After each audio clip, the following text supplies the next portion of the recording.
Okay, why doesn't Benjen Stark ever get invited to family reunions? Because they're all dead. Because including him. Because he always ghosts halfway through. Yeah, because he's a zombie ghost thing. Because he's not alive. Because he's a half zombie, yeah. Yeah. And he also ghosted John. But also because most of the family is also dead. They also got brutally murdered. Yeah, in fact, there was a Stark that died this season. Well, I mean, technically. I mean, I guess it's not really... I mean, do you count the direwolves as people? Or do you not? That as a question is just quite funny. Well, no, they're animals, but they're part of the Stark family. Like it's still very significant when a pet of a family dies, especially when most of them have been murdered too. I don't even have to think about Summer and Shaggy Dog because Hodor is a Stark and he died. Yeah, if you're close with the Starks in relatively, then in fact, it's significant. Has a Stark died in every season?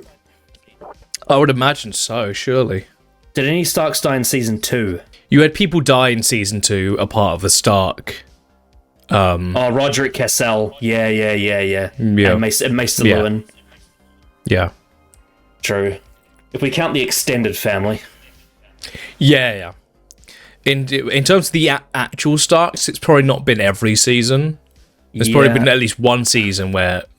Season 4? It was either season 2 or 4. Yeah, series 4... season 4 makes the most sense. I think it might be season 4, actually. Yeah, that makes sense to me. Could be completely fucking wrong, though. Yeah, I can't remember. There's so many of them. Welcome to day 14 of the Genesis of Androzani Advent Calendar for 2024. Last time we had Game of Thrones Season 6, Episode 6, Blood of My Blood, which was the least bad of the season so far. No, there was actually stuff in it that was like enjoyable to dissect and talk about. So that was quite nice. Apart from Daenerys. Yeah, that was a really shit ending because we said it like literally as soon as it happened and finished. This is just the same thing over and over again.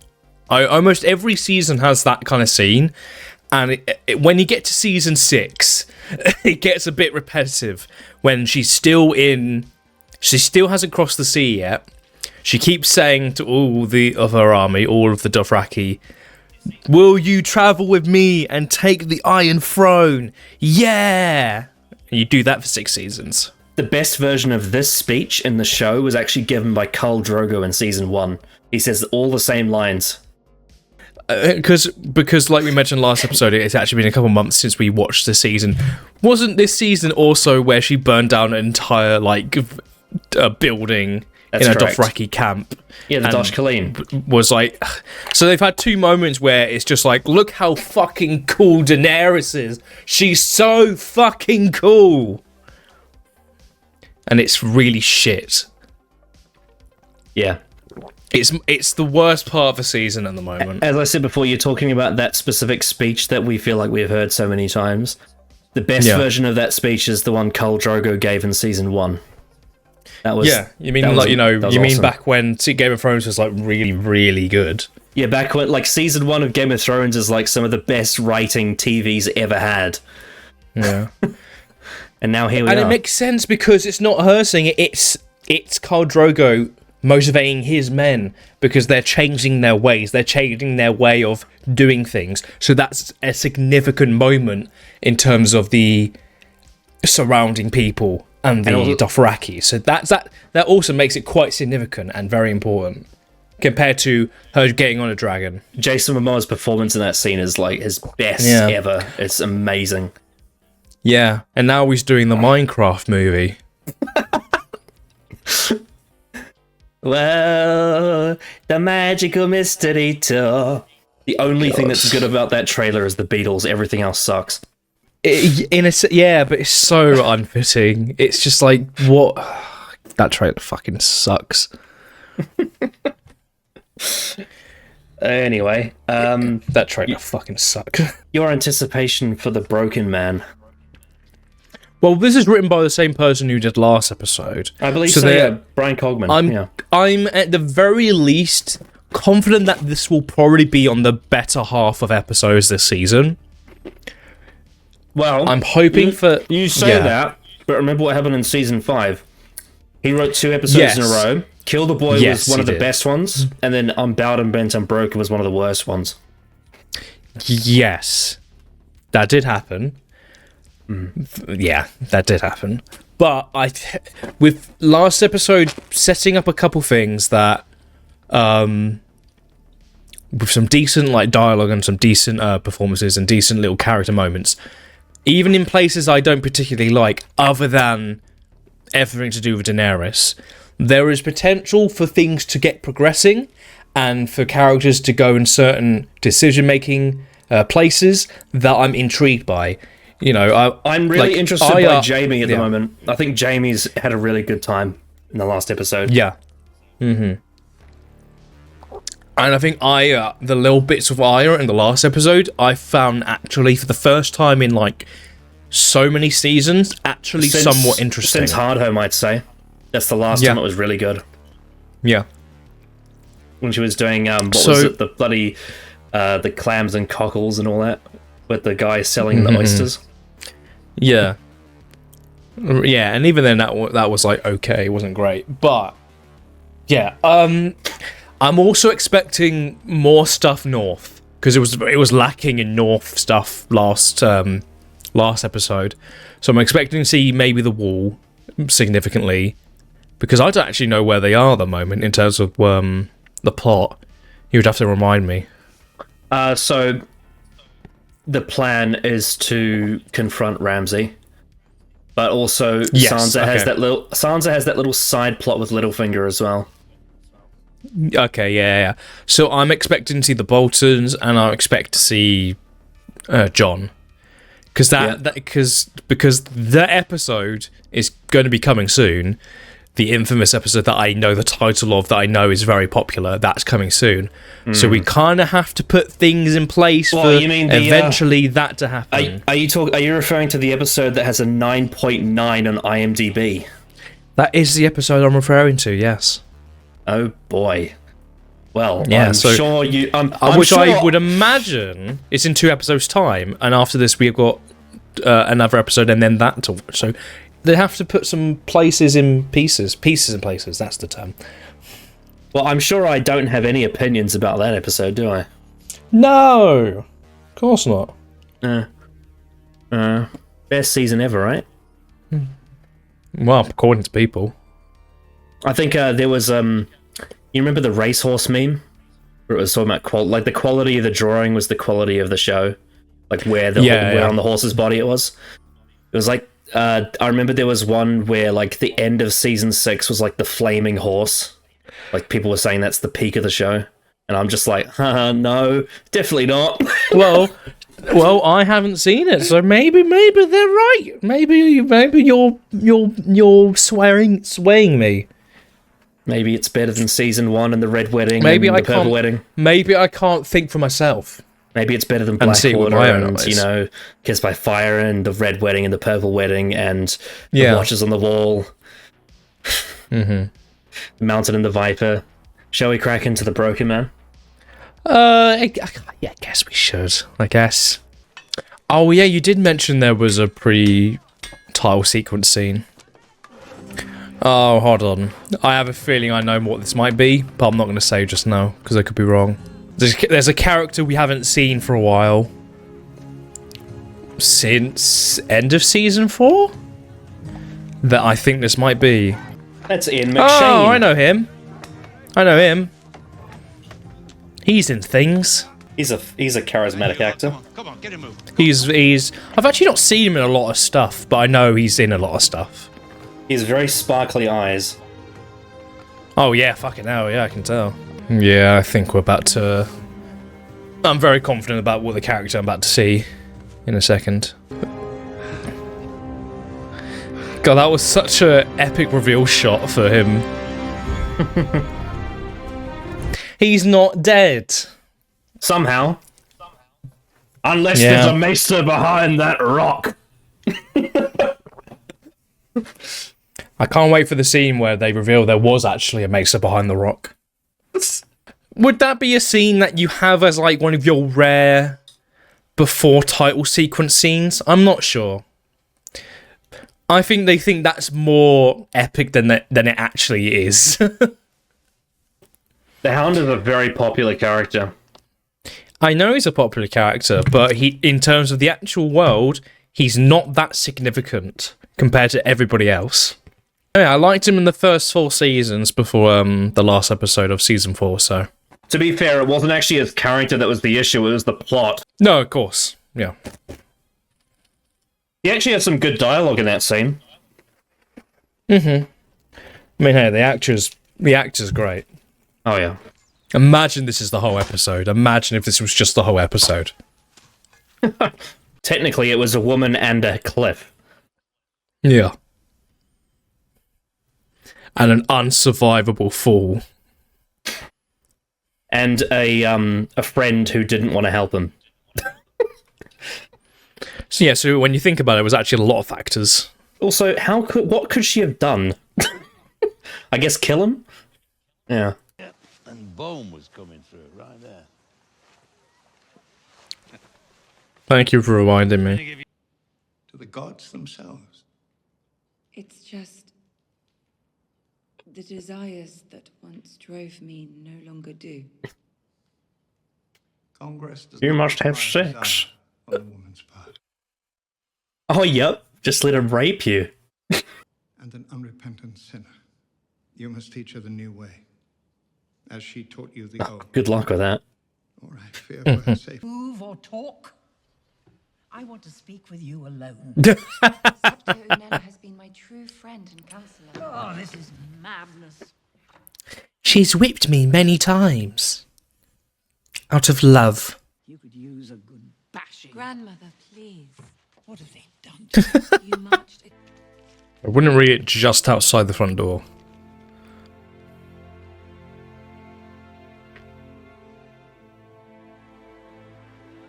We said we fight with you, King. Yeah, maybe wait till you're in your carriage. Yeah, exactly. We deserve to be the last of the free folk. Is this the first time Sansa's hearing about that? In the show, yes, but probably not. But you know, we just brush over that. How interesting would it be to Sansa saying, "Wait, you fucking died"?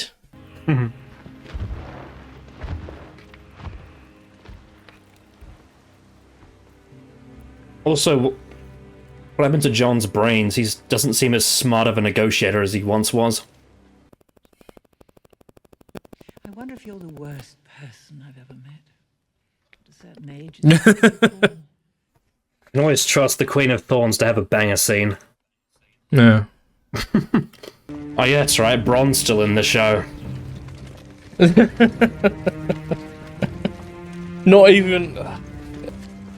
I wonder what sex joke he's going to make in this scene. Now that is a I wonder what deal Jamie made to him. That's like saying I have a bigger cock than anyone in the Unsullied army. Oh, there we go. There you go. Yield the castle, or we'll hang him! I'm sure this is going to work. Oh, well, there he is. We haven't seen him since season 3. Did he have a bigger beard back then? Oh, he did. Yeah, I think they're gonna... He's gonna hang... Oh, never mind. Cowards. You think I won't do...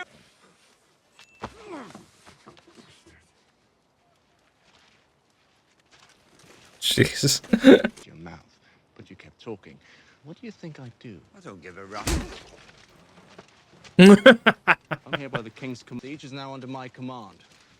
The next time They are the worst fucking army you'll see an army in the whole of Westeros. whatever this is. Yeah, they're useless. Your lads start. Oh, look at that water.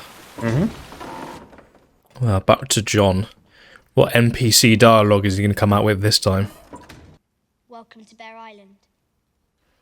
Oh my god, I know that person. The Last They of play Us. Ellie in The Last of Us. I served under your uncle at Castle Black, Lady Lyanna. He was also a great warrior and an honourable man. I was his steward. In fact, I think we've had enough small talk. Why are you here? Yeah, why are we doing small talk to a child? As far as I understand, you're a Snow, and Lady Sandra is a Bolton. Who's she Lannister? I've heard conflicting reports. I did what I had to do to survive. what you have to understand, my lady, is that... I understand that I'm responsible for Bear Island. Why do you keep belittling her and talking like that? Are you fucking stupid, John? Stop dancing around it. Jesus Christ. 5. Oh, it was actually quite close. We are not a large house, but we're a proud one. I was expecting at least in the hundreds. If they're half as ferocious as their lady, the Boltons are doomed.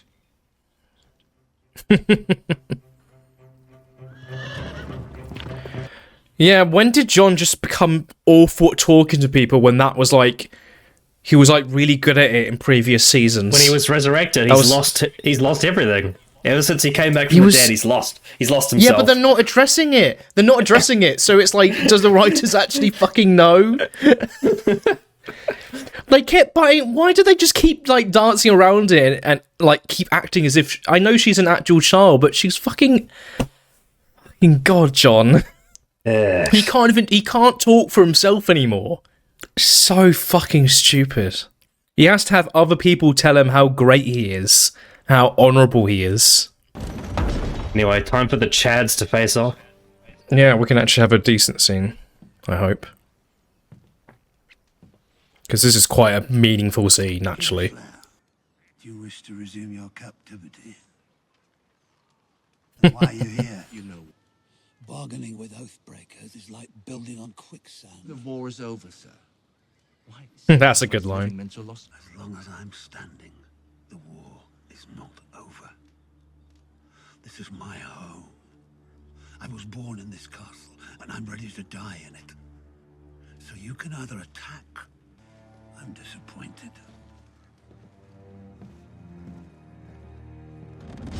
He's already the best character in the show. Well, that scene is from the book, so obviously it's better. Oh, fucking shocker. That was honestly a great scene. That was great. Please, John, start negotiating. Above the northern houses. Use your brain! Use your brain! Oh, wait, hold on. Is that fucking guy from Planet of Ood? Yeah, I think so. Yeah, that's good. He's great. You're asking me to join your army. Drink. Who is fighting in this army? Oh my fucking god, John. Are you just, like, useless now? And the rumors are true. You've got native. House Glover will not abandon its ancestral home to fight alongside wildlings. Taking up with a foreign whore. Getting himself and those who followed him killed. What a performance. Bloody hell. Why are all the side characters better than the main characters? It's just the episode of side characters being like, our main characters are fucking shit. Yeah, Olenna Tyrell's the same. She was great. Yeah. Oh god, here we go. Oh, you can't get laid. Why do we have to come Stop doing that. Some of us still like it. Ah, woke. Have a drink at least. I don't want one. She's one of those lesbians. Nothing on the Iron Islands has an ass like that. I don't have a cock. This is very aphobic. Yeah. Drink it all. Your iron bull. Hopefully that's just water. I know you've had some bad years.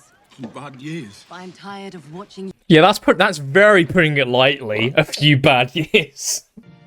Are you really with me?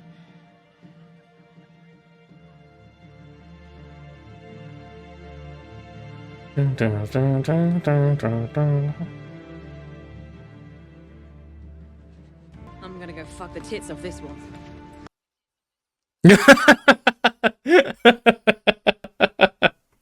Based. That's my fucking queen! The Snows defeated Stannis as much as the Boltons did. We have to march our Fuck into off. them now. And the writers. They were careful and smart. For fuck's sake. Sick. Your most trusted advisor now. Swearing in that accent is so funny. It's not enough. We need more men. Okay, Sansa, why don't you provide some? What about the Knights of the Vale, Sansa? I'm gonna send it a raven. Why don't you tell Jon about the fucking Knights of the Vale, you dumb cunt? Jesus Christ! Yeah, but why tell Jon anything? Why would you communicate? The most powerful army in all of Westeros. Is that the... I'm assuming that's what she's doing with the letter, but she's not telling Jon. Do you have any horses?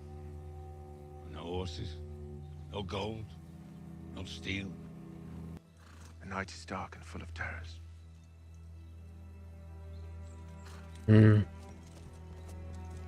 Who says that line? Followers of the Lord of Light.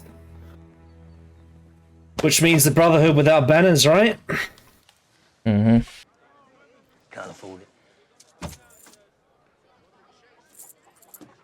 Fuck me, you can. You can. We leave in 2 days. We're gonna have a hammock in steerage. And we'll leave at dawn. See you at sunrise. That's if she gets out in time.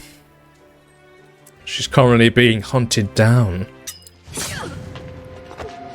Yep. Ah!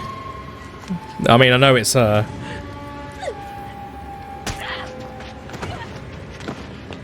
How have you survived those shanks? Yeah, those are pretty lethal. Like And now she's... Why did she also why did she stop stabbing? Well, she twisted the knife, and she's also going into dirty water. And her blood's going everywhere. So yeah, she's dead. Well, yeah, she's dead. Yeah. Oh, it's end of Arya. It's all good. She's dead. Yeah. Oh, wait, what? How did that happen? The amount of blood you'd be losing right now. Salt in your wound. Dirty harbour water, by the way. Let's not forget. Yeah. No, don't get me wrong, there is fresh water you can have. I was in fresh water in Italy. Very nice. That's not going to be fresh. This is Bravos, not Italy. Yep. Yep, exactly. Also, she's just bleeding out. She's bleeding out. Well, ask for help. Ask for someone help me, please. Anyone? She's going to die. Vital organs. She's going to infections, pass out any second now. Infections, blood loss. She's also small. She's walking around like she's got like a fucking, like she stood on a nail or something. Oh well. Yeah. Cut away. That was fucking stupid. I'm going to stab you in the stomach and not slit your throat like everybody else does in this show. Not only that, the stabs I do give you won't actually kill you. Yeah, well, logically, stabbing in the stomach could kill a person. Oh. How did he not know this was going on? This has to be a vision or something. This can't have actually happened. This has to be like a dream. Yeah, because wouldn't they be screaming? Wouldn't they be screaming? Yeah, he would have heard. This is a dream.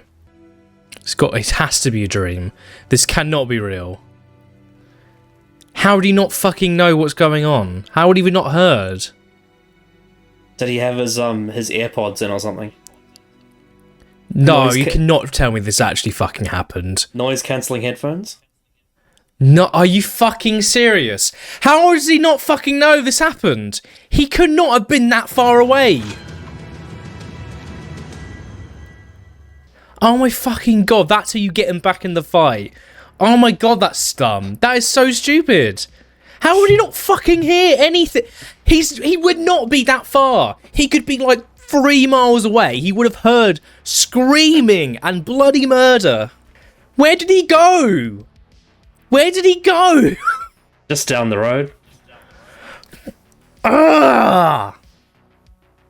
I mean, maybe they What? they How- got they oh got God, what a stupid way of getting someone- Hang on a sec.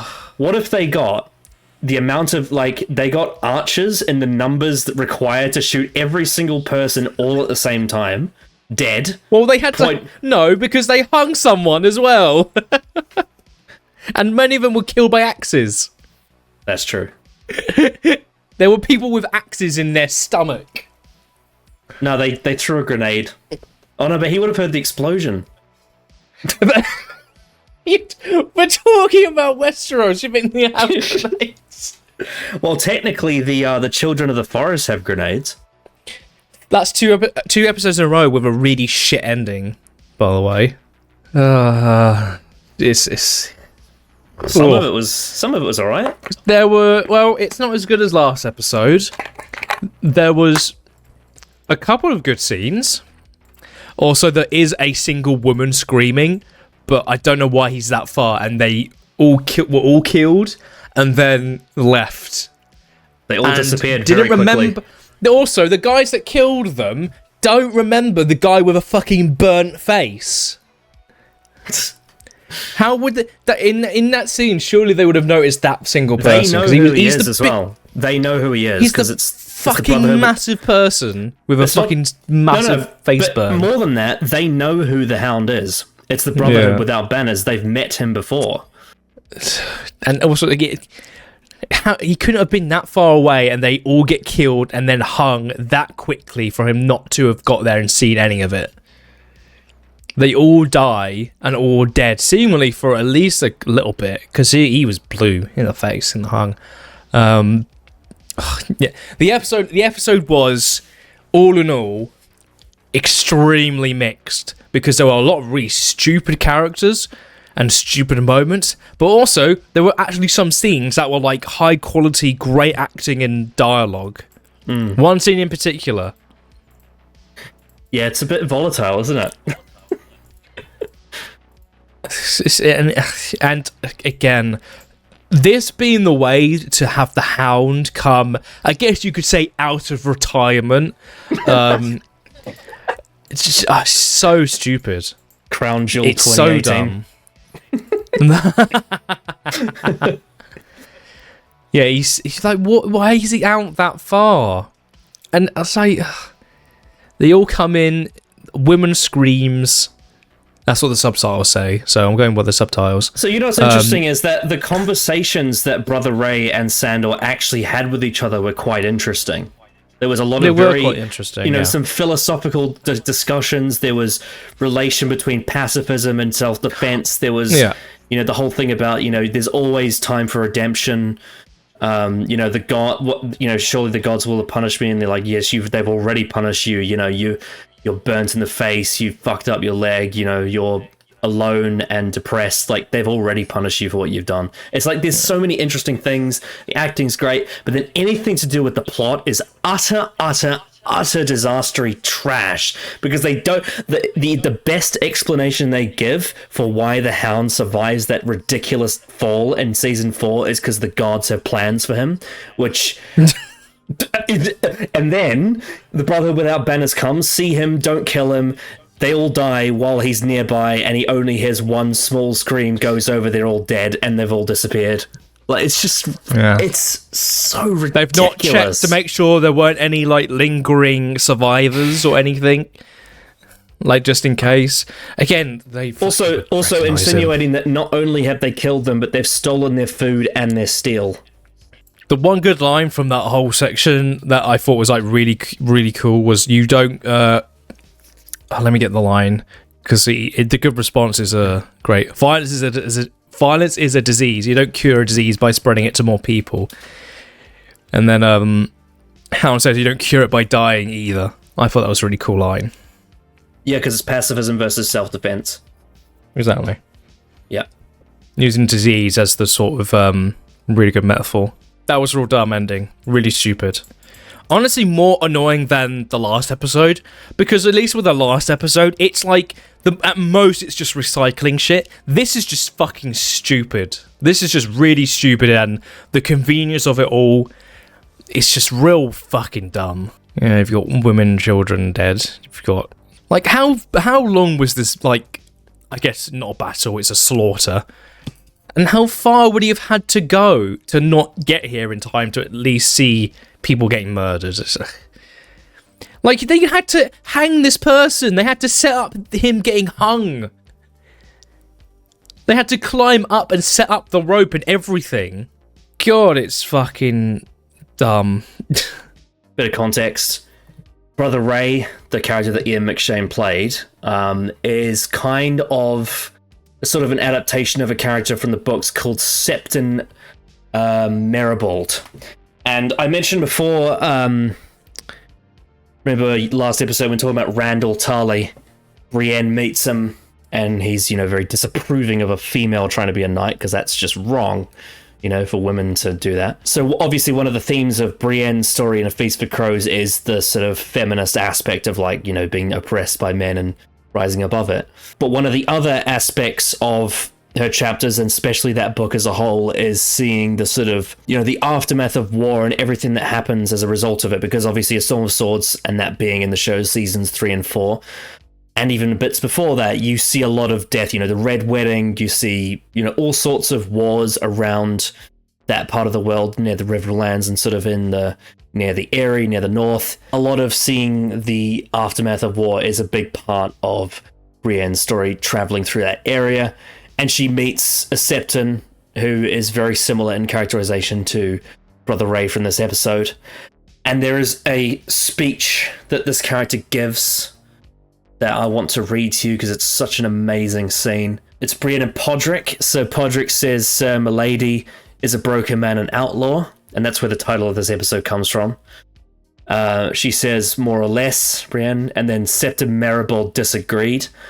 "More less than more. There are many sorts of outlaws, just as there are many sorts of birds. A sandpiper and a sea eagle both have wings, but they are not the same.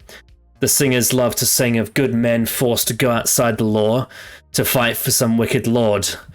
But most outlaws are more like this ravening hound than the lightning lord." So that's teasing the fact that the hound is alive somewhere. And let's not forget that the way the hound is quote-unquote killed in the books is not by falling down a cliff of rocks. It's instead being shot with a poison dart, which is a lot more survivable. He says, "They are evil men, driven by greed, soured by malice, despising the gods and caring only for themselves. Broken men are more deserving of our pity, though they may be just as dangerous. Almost all are common-born simple folk who had never been more than a mile from the house where they were born until the day some lord came around to take them off to war. Poorly shodden, poorly clad, they march away beneath his banners oft times, with no better arms than a sickle or a sharpened hoe, or a maul they made themselves by lashing a stone to a stick with strips of hide.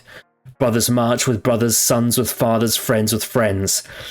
They've heard the songs and the stories, so they go off with eager hearts, dreaming of wonders they will see, of wealth and glory they will win. War seems a fine adventure, the greatest most of them will ever know. Then they get a taste of battle. For some, the one taste is enough to break them. Others go on for years, and they lose count of all the battles they have fought in.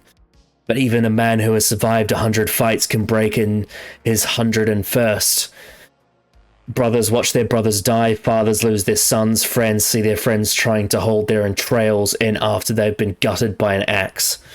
They see the lord who led them there cut down, and some of the lords shouts that they are his now. They take a wound, and when that's still half healed, they take another. There is never enough to eat. Their shoes fall to pieces from the marching. Their clothes are torn and rotting, and half of them are shitting in their breeches from drinking bad water. If they want new boots or a warmer cloak or maybe rusted iron half-helm, they need to take them from a corpse, or before long they are stealing from the living too. From the small folk whose lands they're fighting in, men very like the men they used to be. They slaughter their sheep and steal their chickens, and from there it's just a short step to carrying off their daughters too. And one day they look around and realize all their friends and kin are gone, that they are fighting beside strangers beneath a banner that they hardly recognize. They don't know where they are or how to get back home, or the lord they're fighting for does not know their names, yet here he comes, shouting for them to form up, to make a line with their spears and scythes and sharpened hoes, to stand their ground. And the knights come down on them, faceless men clad in all steel, and the iron thunder of their charge seems to fill the world, and the man breaks. He turns and runs and crawls off afterward over the corpse of the slain, or steals away in the black of the night, and he finds some place to hide. All thought of home is gone by then, and kings and lords of gods mean less to him than a haunch of spoiled meat that will let him live another day, or a skin of bad wine that may drown his fear for a few hours. The broken man lives from day to day, from meal to meal, more beast than man. Lady Brienne is not wrong. In times like these, the traveller must beware of broken men and fear them, but he should pity them as well. When Maribald was finished, with a pronounced silence fell upon their little band. Brienne could hear the wind rustling through a clump of pussy willows, and a farther of the faint cry of a loon. She could hear Dog panting softly as he loped along beside the Septon and his donkey, tongue lolling from his mouth. The quiet stretched and stretched until finally she said, "How old were you when they marched you off to war?" He says, "Why, no older than your boy," talking about Podrick. "Too young for such in truth, but my brothers were all going, and I would not be left behind. Willem and I said I could be a squire, though Will was no knight, only a potboy armed with a kitchen knife he'd stolen from the inn. He died upon the stepstones and never struck a blow. It was a fever that did for him, and for my brother Robin, Owen died from a mace that split his head apart, and his friend John Pox hanged for rape." "The War of the Ninepenny Kings?" asked Hyle Hunt. "So they called it, though I never saw a king, nor earned a penny. It was a war, though, that it was." Kind of deconstructing the glory that these kings and queens and royals present war as being within the end. There is no light at the end of the tunnel, only death, suffering, sickness, and your reward is by far not outweighing the cost of it. So yeah, the title of this episode comes from that speech. They do somewhat touch on, the priest's view of war in this. They do it very, very, very briefly, and it's a nice little scene. But I just think they don't quite develop it as much. And as we discussed, the actual fate of Brother Ray and his church group, or whatever you want to call them, is really stupidly written. One thing I will say, though, is I do like how his sort of explanation of, like, he doesn't really know what the gods are, but all he knows is that helping people is the right way. That's something I did like about how he spoke. Yeah. Any other thoughts? No. That would have been more interesting. That's for sure. Well, we'll get to to book adaptation stuff in later parts of the episode as well, because there was some stuff there too. But this is definitely the point in the show where it's very rare to see the TV do something new and for it to be good. Because a lot of it's not. Yeah. So do you think that as a return for the Hound, this is worthy? No. I would say only thematically, but that's it. Thematically, yeah. In execution, no. Yeah. So that's a big problem. Shall we move on? Sure. All right, let's talk about King's Landing. Marjorie, the High Sparrow, Olenna Tyrell, and Cersei. Yeah, there was some interesting scenes in this, in King's Landing. But it wasn't the highlight of the episode for me, which is actually quite rare. Yeah, I think it was solid. There was some interesting things in there. It was decent. I do think it was interesting the way the High Sparrow is trying to coerce Marjorie into birthing an heir. It clearly shows he will gain power if Tommen has a son and someone else he can manipulate when he grows up. Yeah. Very interesting detail. Marjorie handed that paper of a rose to her grandmother to convince her to go home. Get out, get out, get out. I wonder why. Secretly sort of showing her allegiance is like, no, I'm not actually with the church. I'm pretending. My allegiance is to the house, always. I think the best scene in King's Landing was the one with Olenna and Cersei, though. That was very... Cersei tried to get Olenna to help her and, band together against the Faith Militant, but clearly Olenna had no interest, especially after the way Cersei fucked up. The smirk you gave me when my grandchildren were put in cells, I'll never forget that. Yeah, that was really good. Were you did you see when Tin posted that scene on Twitter like a while back? No, I didn't. Oh, it's the part where she says, I don't know if you're the worst person I've ever met. Yeah, that's a great line, that is. So yeah, overall I'm happy with King's Landing. Yeah, pretty decent stuff overall. Yeah. The only thing that we complained about was that maybe she should have opened the paper a bit further away. Yeah, I mean, that's with anybody. If you read the secret paper you've been given right outside the door you've just left. Yeah. All right, I think I should rip into the next one a little bit, and then I'll give you the floor, because I have big beef with this one. All right, go ahead. Well, it's Jon Snow and Sansa. Mm-hmm. We weren't happy with his negotiating this episode. Yeah, so Davos Seaworth gave a really good speech, and the reason why he gave a really good speech is because he was doing this in the books to advocate for Stannis. He was going around to different castles, specifically White Harbor mostly, near the end, when he was looking for Rickon. Basically, what they've done is because they killed Stannis, they've given all these moments to Davos, but for Jon instead of Stannis. I feel like that has a lot less meaning, because his connection with Jon is very short-lived. The fact that he's willing to fight for him so readily after spending very little time together is not as meaningful as it would have been for Stannis. But regardless, I thought his scene was good, and obviously the actor is great. I think I still prefer his speech from the Iron Bank, though. The one he does where he takes his glove off. I think that one was stronger. We had the wildling scene where Tormund was able to convince them because he died for them. I can sort of buy it, but at the same time, it's just... There is this whole thing about how Mance Rayder was able to band together so many of them that were at such odds. I feel like this should run deeper than just one person. I feel like you need to convince a lot of different tribes. Because if you remember in Hardhome, when they went there were a bunch of different perspectives that all had to sort of see eye to eye, and they didn't. Like, you had the Thens, and then you had, the other tribes and all that. So that, for me, it's a bit too underdeveloped. But really, for me, where the issue comes in, firstly, you observed it. I'll let you talk about it more in depth, as Jon's patronizing of Lyanna Mormont that Davos Seaworth had to fix.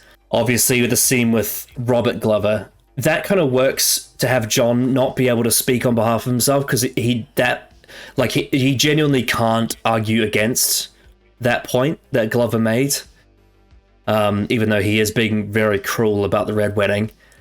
But the biggest issue for me is the fact that, firstly, Jon is just not as smart as he once was. His negotiation skills have drastically declined in strength. He uses, signs of desperation and pleas for charity, as opposed to actually thinking on his feet, thinking, what is it that these people actually want to hear? What are the things that will get them to join me, as opposed to saying, please, the dead are coming. We need to recapture Winterfell from the Boltons. We need to be united. Like, it's very, it's very desperate to me, which is very unlike Jon. Jon previously was actually more than pleading for, being against the dead. He was also tactical in his way. He would, negotiate with people.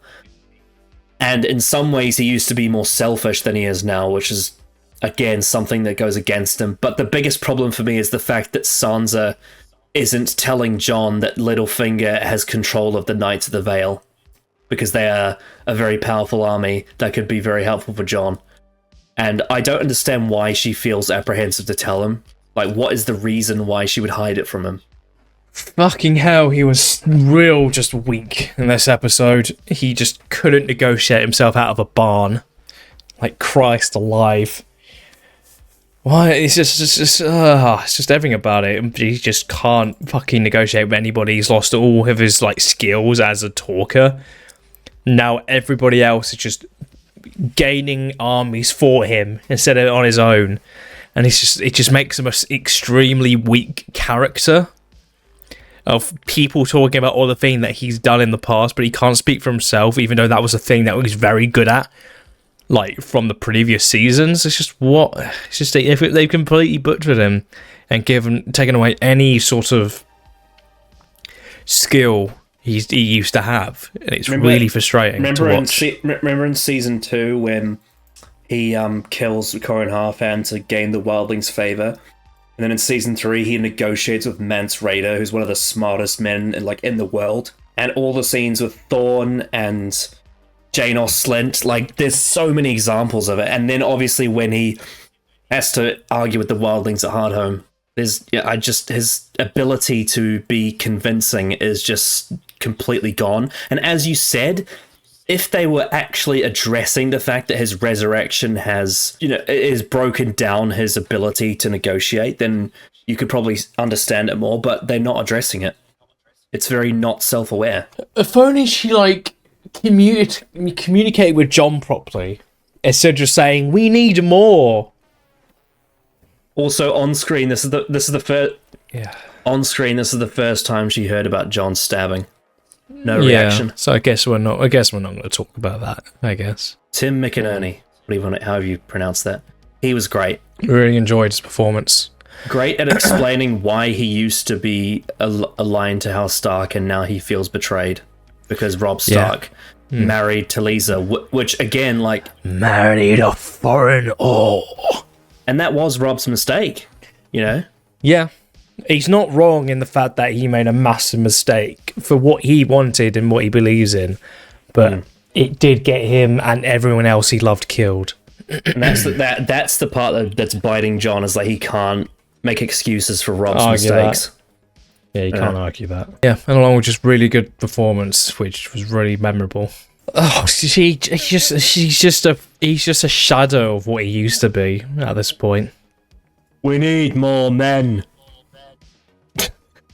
Unfortunately, more men. This is a bit of a character trait for him for the rest of the show. Unfortunately, let's talk about River Run. So obviously, the first part. I think the only thing I don't like about this is some of the bronze stuff. I think just it's just such a parody at this point. Don't say it. Don't fucking say it. He's gone from being a smart sellsword to being just a whipping boy, and it just annoys me. Sex and jokes. Yep. And sometimes sex jokes. You mix them together. Now, there was actually a really funny moment, though, was that the phrase had no idea that the Lannister army was coming upon them. Yeah. Because it's so useless. They're like I said, they are the worst army in Westeros. One thing I have noticed that they haven't portrayed since season 3 is the fact that some of them are because they're inbred, the way they walk is really stunted. They should probably do a bit more of that. Yeah. But yeah, they've all been cast very well, I think, in terms of their appearances. That is true. And the clothing they wear is very, very, very ugly. Yeah. All their mannerisms are really on point. Yep. It's of course these are the scum of all the Frey's seed. Yeah. Call it that. But yes, they try and take over Riverrun by saying, hey, I will slit the throat of your nephew, and the Blackfish doesn't give a shit. We get Jaime doing a parlay with the Blackfish, and that was one of the best scenes of the episode. It was amazing. Yeah. Referencing, the Red Wedding and the Kingslayer. Mm-hmm. Referencing their connection with Catelyn, the fact that it's are you going to jump back in captivity because you escaped without, paying your crime? Where's Arya and Sansa? It was so good. Yeah. Everything about it just hit. We got provisions for 2 years. Do you have 2 years, Kingslayer? Just a great performance as well. It's fucking so good. Yeah, and also it's just the bitterness of losing your pretty much your whole family. And Jaime not being dumb. The last 2 episodes, he's actually he's actually picked up his brain, wherever he left it. Yeah. When he was in Dawn. obviously it comes to no surprise, Jaime and the Blackfish have a meeting in A Feast for Crows at River Run, and it's fucking great. It's such a good storyline. I love it. So yeah, there has been no agreement, which means that they're going to have to force their way in somehow. Yeah, and we'll see, I imagine, next episode. Yes, the performances between Clive Russell and Nikolai Coster-Waldau were very entertaining. Very good. Very good shit. Yeah. I just love the way the Blackfish just says, like, there's no way you're getting around this. I've made my decision. So now it's time to make yours. The way he's, like, Jaime thinks he has the upper hand, and then the Blackfish, like, is actually saying, no, here's why I have the upper hand, because now you have to make the choice to cross that, that gorge. And he's like, Ooh, I swear on my honor that I will spare your life. And he's like, your honor? Yeah. And what was it, that you can't build a house on quicksand or something? Like swearing an honor to a bargaining kingslayer. of Oathbreaker is like building on quicksand. He's also just got a great face for the character he's portraying. He does, yeah. Yeah. He's very sassy. Yeah. The fact that he doesn't care about Edmure is a bit of a meme, I will say. Yeah. You could maybe say it's a bit questionable that he's willing to sacrifice his own kin, but I guess in this instance, he doesn't have much of a choice, does he? Everything that went down is just very frustrating to him. And also, the fact that they haven't killed Edmure already means that they, doesn't mean they'll kill them now. So it's smart. Because they didn't end up killing him because they still need him. Because you know that if they killed him without getting River Run, Walder Frey would be extremely upset. But yeah, that was great stuff. Then we got a brief little scene with Theon and Yara, where she had lesbian stuff, and that was funny, I guess. No, yeah, her teasing was a bit strange in terms of her character. Yeah, she did then apologise. Yeah, it was very cruel. That she, Yeah, saying some of us still like it. It's just, come on. And, Theon's, he likes women, so he's not going to swing the other way. Nothing on the islands with an ass like that. Yeah. There's a very graphic sex scene that Yara has. Well, her name's Asher in the books, but she takes Deepwood Mott. Funnily enough, Deepwood Mott appeared in this episode with House Glover. But she takes Deepwood Mott, and she has this very violent, very just gross sex scene with another Ironborn. And it's they basically I don't know, they just force each other down. It's quite brutal. And then Stannis it's like takes two doms clashing together, I guess. Yeah. And then Stannis takes the castle and arrests her. Oh god. But he doesn't take the castle in the show because bad weather, right? After that, though, I thought this scene was pretty good. Yeah, her saying basically saying, "Are you Reek or are you Theon?" That's kind of the point of it, right? Yeah. She keeps saying, "You escaped. You're not going back there. It's done. You can move on." Yeah, I do think it's a bit funny though how they're like, "Oh, we're gonna go meet this Dragon Queen in Meereen." It's like, well, what if she had been killed in the Dosh Khaleen though? Yeah. You just turn up and she's not there. Oh, it is. I guess we go back home. It is quite interesting that they're going all the way to Meereen and Daenerys happens to just now be going back there. It's like, wow, how nice is that? That's both of those things are happening at the same time. We had a very, very, very bad scene with Arya Stark and the waif. God. She gets stabbed in the gut with the knife twisted. She jumps in a river of sewer water, blood going everywhere, vital organs at risk, walking through the street, bleeding out everywhere.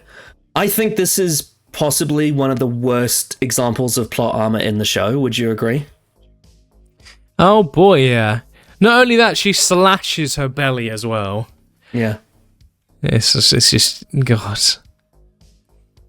It's just why would you not just keep stabbing or slice her throat? Yeah. And also, why did you say "Hey, young girl"? Why didn't you just walk up behind her? Yeah, you could have done that. But Felt like she has a something- motive. She has a vendetta, an agenda. It felt like something out of a horror B movie. Like, this did not feel... Sweet girl, help me cross the road. Like, I swear, like, remember when Jack and Hagar did the, the secret killings at Harrenhal, how swift they were, and how, like, effortless they were?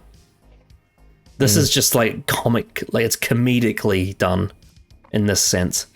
Yeah. Yeah, I think they really underestimated, like, how believable it is to escape sewer water after being stabbed in the gut and then walking around the street with no bandages on, no disinfectant, no milk with the poppy, nothing. Absolutely nothing. No devenom. Like, it's ridiculous. Yeah, we're all dumb. It was really stupid. Positively received they by probably critics, loved it. who listed the return of the Hound, the introduction of Leon and Mormont, and the Siege of Riverrun as high points for the episode. Well, one of them is... one of those three things is very good, and the other one's not so much. Jesus Christ, 98% on Rotten Tomatoes from aggregators. The site's consensus reads, the return of long-lost characters and the introduction of some sharply drawn newcomers keep the Broken Man from feeling like more set up for the season finale. Oh, someone complained that Arya couldn't see her attacker coming. Yeah, well, yeah, exactly. It's like, well, she wasn't swift about it. Yeah. Also, doing it, like, in a bridge in the middle of daylight where there's windows of buildings, it's like, surely someone's going to see that, right? She also You want to just kill her.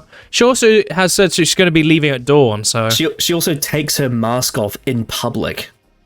Yeah, because I wanted to see my face. Gosh, she has a lot of motive for being a, faceless person. Well, it's written by Brian Cogman. He wasn't as consistent as last time. No, he wasn't. I'm going to play a bit of devil's advocate here. I suspect a bit of Dave and Dan interference on this one. That's my gut most feeling. likely. Just my gut feeling. Direction by Mark Mylod. What did we think of that, though? How it looked? It looked pretty good. There were some really cool shots here and there. There was quite a few, like, dramatic shots, wasn't there? Yeah, I did find the slow pan up to see the Hound was quite funny. I also felt the same way about maybe the Theon shot as well. I thought that was a little too...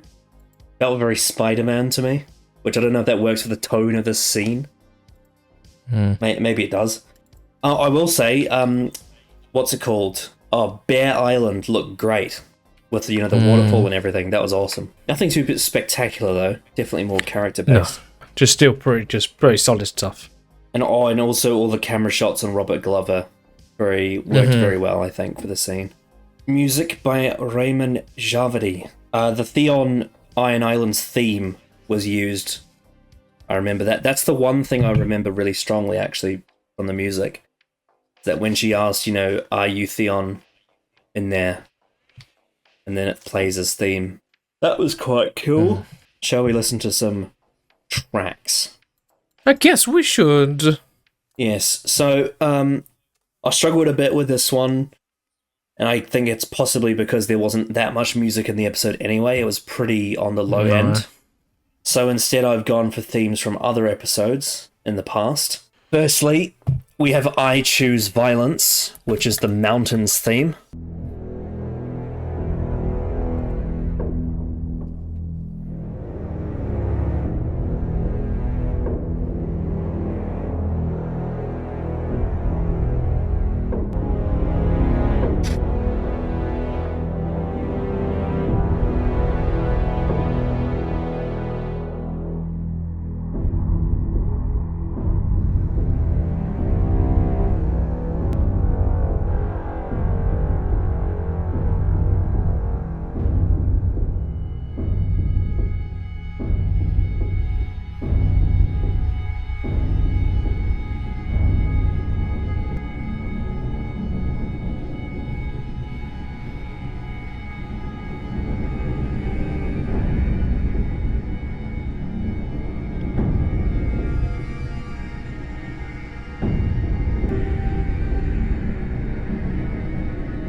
that works well with a mountain, I'd say. Yeah, I'd say so. That's Very pretty good.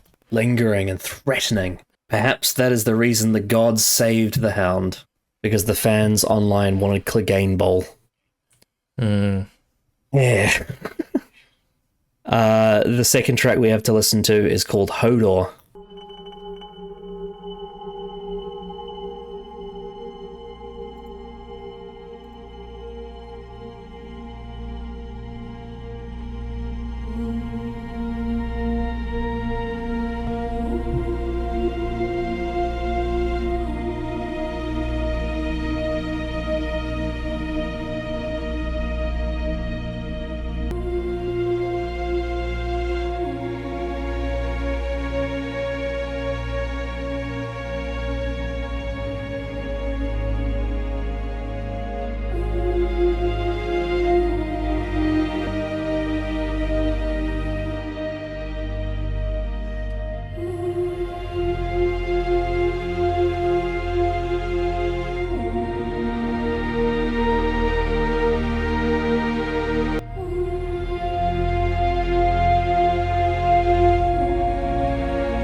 Did you reckon this works for the tragedy of Hodor?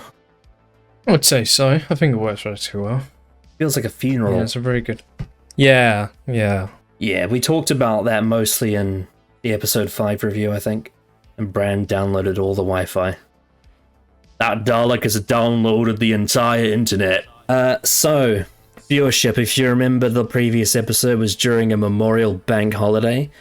And because of that, episode 5 was 7.89 and 6 was 6.71. This time it's gone back up, but it's only gone to 7.80. So relatively speaking, we are back where we were, if not slightly lower than it. Give your conclusion and rating out of 10 for The Broken Man. It's even a letdown, even for this season, after last episode being relatively decent. While there were a couple of lines of dialogue, and even one scene in particular that was actually like of high quality, this episode was a stinky episode for large parts. The ending was shit. Everything at Bravos was shit. Jon Snow is a bumbling buffoon. And it just doesn't have that same level of consistency that I think the last episode had, so it's absolutely worse. Worst episode, near the worst episode of the season? No, I probably wouldn't say that. I probably would give it... It's either a 4 or 5. I think I'm going to go with... I'll go in the middle. I'm going to go with 4.5 out of 10. Mm-hmm. Yeah, so The Broken Man has a few highlights. Mainly the Jamie Blackfish scene, that's great. And a sprinkling of other things, I guess. There was a few good lines shared between the Hound and Brother Ray, thematically speaking. But at the same time, the bad stuff is real bad. I think the part that really pisses me off is the Arya Bravos shit. Like, it's just... And people online will be like, oh, it's plot armor, it's not that important. It's like, no, it is. I care about cause and effect. I care about the stakes of whether someone being killed matters. Especially when it's an important character like Arya. It just pisses me off when this shit happens. And, as you say, the ending, with the way the Hound was so close by, Had no idea that these people got killed. Was, as I said, must have had his AirPods in. Must have been blasting the tunes. He must have been getting the bangers on. Jon and Sansa are pissing me off. Yeah, alright, 4.5 out of 10. I was going to be a bit harsh and say 4, but I think the River Run stuff is so good that it elevates really it. good. And, you know, there's little things like the High Sparrow and Marjorie, that was good. That was good stuff. Like, there's little sprinklings of character dialogue that work. Robert Glover's speech about Robb, that's great. So, yeah, 4.5. It's below average, but not because it's mediocre, it's because it's volatile. There's good stuff, there's great stuff, but there's also very bad stuff and a couple of bits that I would say are absolutely terrible. So yeah, 4.5 out of 10, disappointing. So now we're on to episode 8, getting near the end of the season. Episode 8 is called No One. No One. Ooh. Mysterious. Obviously, we know a character that identifies as no one in this show, so maybe it'll have something to do with that. Well, we're into the last 3 episodes, so I think things are going to start ramping up. So the last one will be sort of like, it'll be the calm before the storm of the last 2 episodes of the season, so I expect to be more annoyed and more frustrated with character decisions. It's directed by Mark Malloy again. However, this script is not written by Brian Cogman. It's written by Dave and Dan. Yep, so it's going to be a relatively big episode, I'd imagine. The lads are back. Yeah, it's going to be a lot of annoying decisions, I'd imagine. We're going to keep sinking the ship. That's what it feels like. That's what it feels like we're heading. It's going to slow it. I think next couple episodes are going to be... God, it's gonna just be very frustrating. That was Game of Thrones Season 6, Episode 7, The Broken Man. We'll see you next time for Game of Thrones Season 6, Episode 8, No One. I bid you adieu, a good night, and a goodbye. A bang.